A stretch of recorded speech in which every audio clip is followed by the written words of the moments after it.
Hello, everyone, and welcome to the Gene School workshop on solving an outbreak. My name is Jasleen. I work with the Gene School team, and I'm joined today by Aaron, who will be hopping on shortly. He's one of our superstar volunteers who designed today's activity, actually. All right, so for today's activity, some things to keep in mind before we get going. You may have already received a few links, so there will be links to 2 documents and 2 websites. Remember when you click those links to open them in a new tab so you don't lose us in the process. All right, we will be using one of those website links shortly. If you can't track the links in the chat tab, that's totally okay. We will be displaying the links on the screen share as well, so you will be able to see the links that you need to get to on the screen here. So don't worry about that, but just keep in mind that you have to open them. A bit about us first. So Gene School is a science outreach initiative with support from Genome BC. Genome BC is a nonprofit organization here in British Columbia. Their aim is to support a lot of genetics outreach as well as research efforts that happen in the province. For us in Gene School, our main effort is to provide outreach activities and support for genetics-related curriculum in ways that are accessible to everyone. So either online or remote visits or pre-COVID classroom visits as well, relevant to your grades and fun for everyone, and more importantly, free as well. Okay, so now before we sort of dive into actually solving an outbreak today, here's a question for all of you. What does the word outbreak bring to your mind? So now you can either respond by going to the link on the top, so the pollev.com/genomebcgene823, or you can text the number 44529, and you can type a message after that, and you have to send it to the number 37607. So there's 2 different ways of participating. Either go through the website or go through the text message instead. All right. Great. We'll give a few seconds for people to send in their answers here. And while we're waiting, we'll get started on some key lingo that you kind of have to be familiar with for today. So during a lot of the COVID updates coming from Dr. Bonnie Henry and the CDC, you might have heard about certain statements like these, things about a pathogen or an organism that can produce a disease. The genome of the virus has been sequenced. This sort of thing might have been mentioned along the way. You might have also heard about something about viruses replicating, and when they replicate, they're changing in different ways. So what's all that about? And then we can also, as Dr. Henry mentioned as well in today's talk, we're able to use a lot of tools in order to do a lot of detective work and figure out where those changes in the viruses are coming from. So all of those things relate to some key terms within genomic epidemiology. So heavy words. For the first one, like I mentioned earlier, any organism that produces a disease is called a pathogen or a parasite. The genome of the virus, when we say the genome of the virus has been sequenced, what we mean by that is the DNA or RNA of the virus itself. So you might have come across that in your classroom studies already, or in Bio 11 or 12, but that's sort of what we mean by sequencing the genome, is actually understanding what the DNA or the RNA of the virus looks like. When there's little changes in the genomes, that leads to these mutations. So those changes themselves are called mutations. So we will be referring to that as we go along today. And then lastly, all the set of tools that we use in order to understand what the DNA looks like, what these mutations are, and what's going on with them, that entire field of study is called bioinformatics. That's actually what I have training in. Cool. Oh, before I forget, let's go back to our poll and see what people have answered. So what does the word outbreak bring to your mind? Oh, all right. Something spreading, virus, people. Yeah, so a lot of spread, right? So outbreak is, a lot of it is sort of, it's getting out there, and then with COVID around, a lot of it is sort of related back to the pathogen that's actually being spread is this COVID virus. Great. Oh, excellent responses. So this really builds up to sort of thinking about what these pathogens really are. So these things that make you sick. All right, so pathogens can come in different varieties. They can be either living or non-living. So they can, the living category covers a lot of things like bacteria or tapeworms and things like that. And in the non-living category, we broadly sort of have viruses and these things called prions that are infectious proteins. So viruses, there's still a little bit of debate on whether they're living or they're not. But for our purposes, we sort of like to think of them as sort of in that non-living space. Okay, so viruses themselves are not just one single entity as well. They can come in a lot of different shapes and sizes, as you see up on the screen over here. Most relevant for us right now is the SARS-CoV-2 virus. So pictured on the left on your screen. It's usually a round sphere, but if you sort of dissect it halfway, it has this crown-like appearance in the middle, which is where the name corona actually comes from. Okay, so while for most of the pathogens out there, the genome that we're talking about, or the instructions on how to mess things up or whatever it does, come from the DNA, for viruses, those instructions can come from DNA or RNA. So on top of having a lot of different shapes and sizes, they can also differ in how their genome is coded. So is it in DNA form or RNA form? And on top of that, a lot of diversity in how those genomes themselves are located in the virus as well. So they can be circular or linear, as you see up on the screen. All that said, though, viruses still need the same endpoint in order to make things happen. So they still need to get some proteins around in order to have any function or impact at all. So this is sort of considered the central dogma of molecular biology that you might or might not be familiar with. But the idea there is that you have the set of instructions, either the DNA or the RNA, and you go from that and translate all those instructions into some sort of functional element called a protein. Okay, so when viruses cause diseases, one way that we can figure out how they do so and how we can actually treat these diseases and infections is by understanding the core of what really makes the viruses tick, which is this DNA or the RNA itself. So if we understand what makes up the sequence or the instructions that are coded in the DNA and RNA, then we can potentially target the virus and cure whatever infection is happening. But there's one tiny problem, pun intended. When a cell divides or reproduces, little errors can sort of creep up while making an extra copy of the DNA or RNA. The more an organism reproduces, the more and more the cells divide, which means more and more of these changes or mutations are accrued in the organism's genome. Now, the problem with viruses is that they're really, really tiny. So they have a tiny genome and they reproduce so much faster than larger organisms, which means that while we can still use that genomic information in the virus, it's changing so rapidly that we need to have tools and strategies in order to keep track of how the virus genome is changing as well. How do we do that? For that, we rely on some technologies that scientists have developed in order to study DNA and RNA. One of them, called Sanger sequencing, which is sort of pictured in the center and on the right here, is really visual. So as you go along and you decode the instructions in the DNA, different colors will sort of pop up in this Sanger machine, depending upon the letter in the DNA code at that point. So more recently, there's been a newer technology called next generation sequencing, or NGS, which does something similar to Sanger, but instead of reading one single long strand of DNA, it chops it up into little pieces, so we get a quicker readout instead. So things happen much more faster with NGS than they do with Sanger sequencing. Okay, great.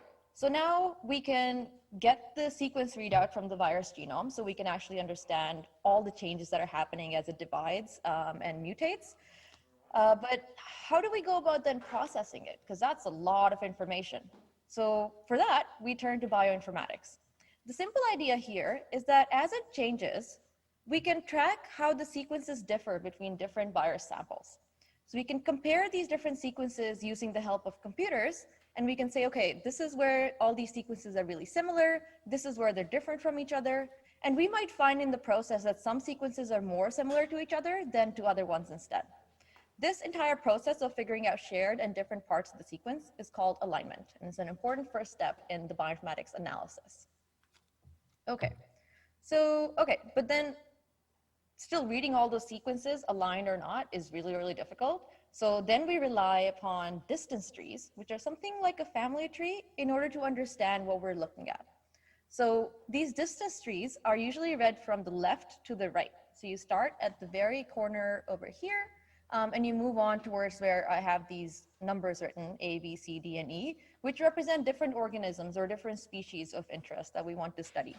So the earlier a split happens as we walk along from the left to the right, called a branch point, that means the earlier those separate species diverge from each other. So the more distinct they are from each other, The more closer they are to each other along the family tree, the more closely related they are to each other as well. So with the example on the right here, you can see that with the whale and the bats, there was a much earlier split, whereas between the humans and the camels, the split is much more recent instead. So here is sort of a joint sort of view of this sort of distance tree with the sequences that go along with it. And this sort of shows how the chimps and the humans have really similar sequences compared to all the other organisms on here. So this is why they're the closest to each other. And then if we take one step higher, then the lemurs are more closely associated to this group of chimps and humans as well, compared to all the other organisms. And the sequences are slightly more similar within the three of them than among all the other organisms instead. Okay, so with that, you have all the information you need in order to go ahead and solve an outbreak. I'm now going to get Aaron to come over and help guide us through what we're actually trying to solve and what's going on. Aaron, why don't you come on over? All right, thank you, Jasleen, for that wonderful introduction. So let's get started with using some of these tools to solve an outbreak. So first, if you guys want to open up in new tabs some of those worksheets we have, we can work along through some of the information that we have on the outbreak and use that information to solve a mystery. So Ashley has been sick, and you can look in her patient chart to see some of her symptoms and some of the history she had with some of her friends who have recently traveled. What we want to know is what is getting Ashley sick. She's been feeling unwell for the last few days, and some of her symptoms include fever, cough, tiredness, a lack of appetite, and some aching muscles. Globally, we have two strains of two different viruses that are circulating. One is pneumovirus A and C, and the other is polythoracic virus A and B. So there are two viruses around that we want to figure out which she has. On top of that, some of her friends are also sick too. And we can look at the patient history charts to see where they've traveled and who they've interacted with over time.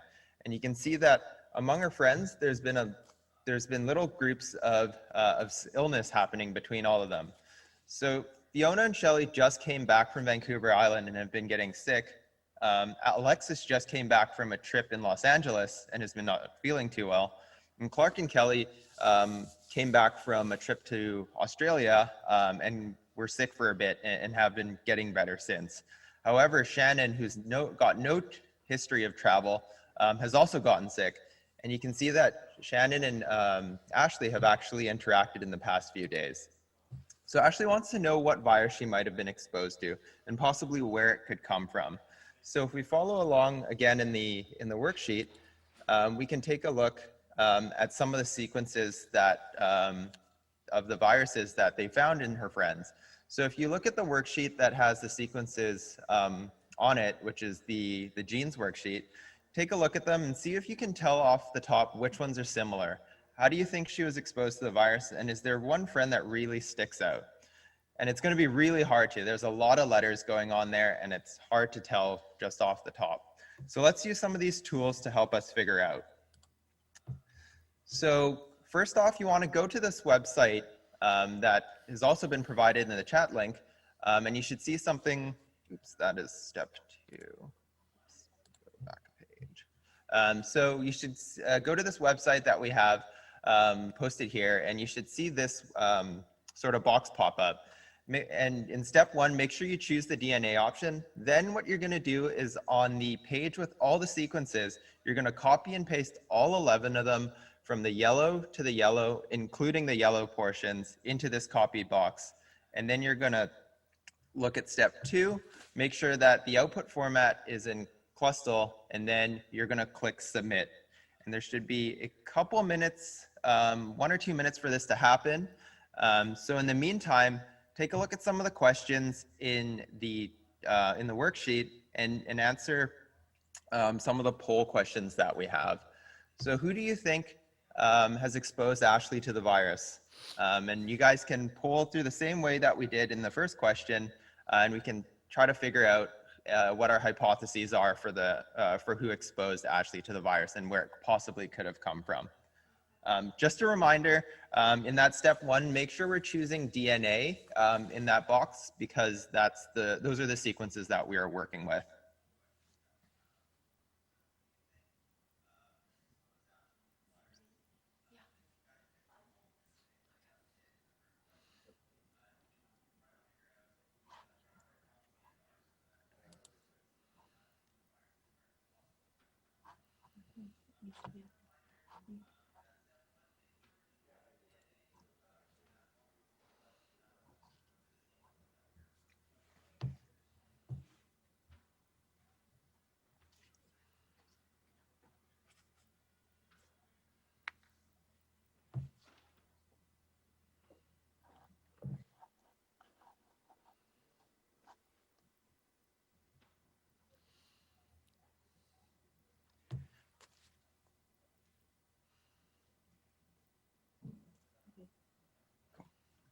Okay, so you guys should have some of the results out on your computer by now. So let's take a look at them. And if you don't have the results on your screen, or they're loading right now, we'll also provide a link to some results that have already been run. Sometimes we have issues when we have a lot of people hammering the server at the same time. So don't worry. You can look at the results that we have and then compare them to the ones that you guys have, if you haven't gotten them yet.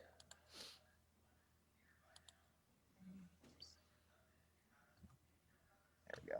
So in the result page, you should see something like this. And the first page should be the alignments. And this is the part where Jasleen was talking about, where we can look at the sequences and see how they compare.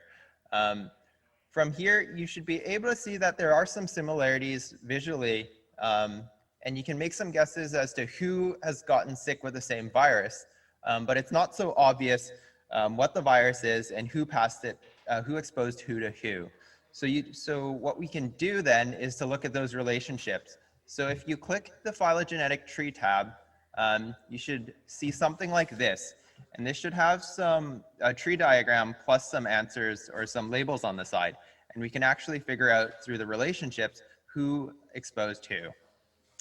So from this tree, can anyone figure out who else is sick with the same virus, and where did it come from, and what likely is the virus? And from here, you guys can answer.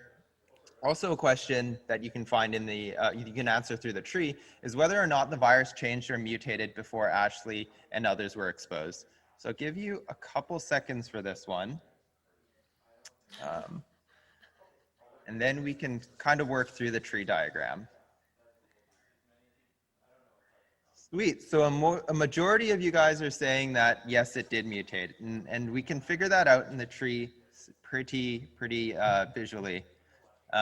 So if we look at the phylogenetic tree diagram, we can see that Ashley has gotten sick with polythoracic virus B, but if we walk up, we can see that there's a branch between polythoracic B and Alexis, meaning there is a mutation there, and Alexis has one form of it. And then when we step down to the next branch, we see Ashley and Shannon both have likely caught or been exposed to the same virus that Alexis did. And between the two, there was a mutation that occurred.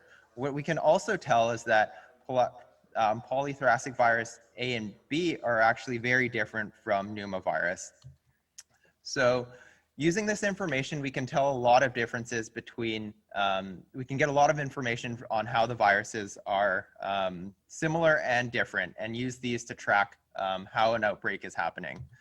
And the important part of this is that solving outbreaks takes a team, and everyone works together. So within what you'd think is all scientists is actually a bigger team than that. We have epidemiologists, we have lab technologists, we have graphic designers and healthcare workers, and also science communicators that play a real crucial part in making this, in not only making this information available, but for communicating it to the public.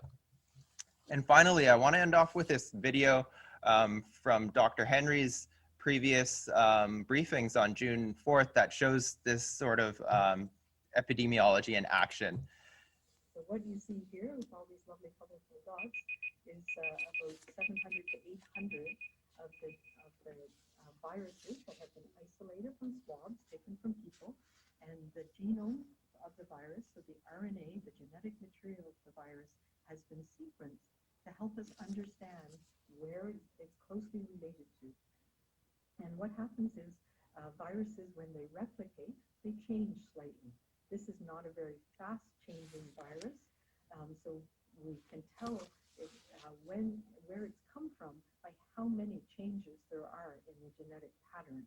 And then we share those around the world, and we compare, and we can see where somebody may have originated, or where the virus may have originated that then came into British Columbia. So just to summarize what we did today, we want to show that using these tools, we can figure out what kind of viruses are spreading among a population, when that's occurring, and where in the population or where in the country or province that this is happening. And this is all important for a major scenario or a major health crisis, such as the SARS-CoV-2 pandemic that we're currently facing. And it shows the teamwork that's needed for making this information available to everyone. So I just want to conclude this presentation and bring it back to Science World. And thank you guys all for joining us.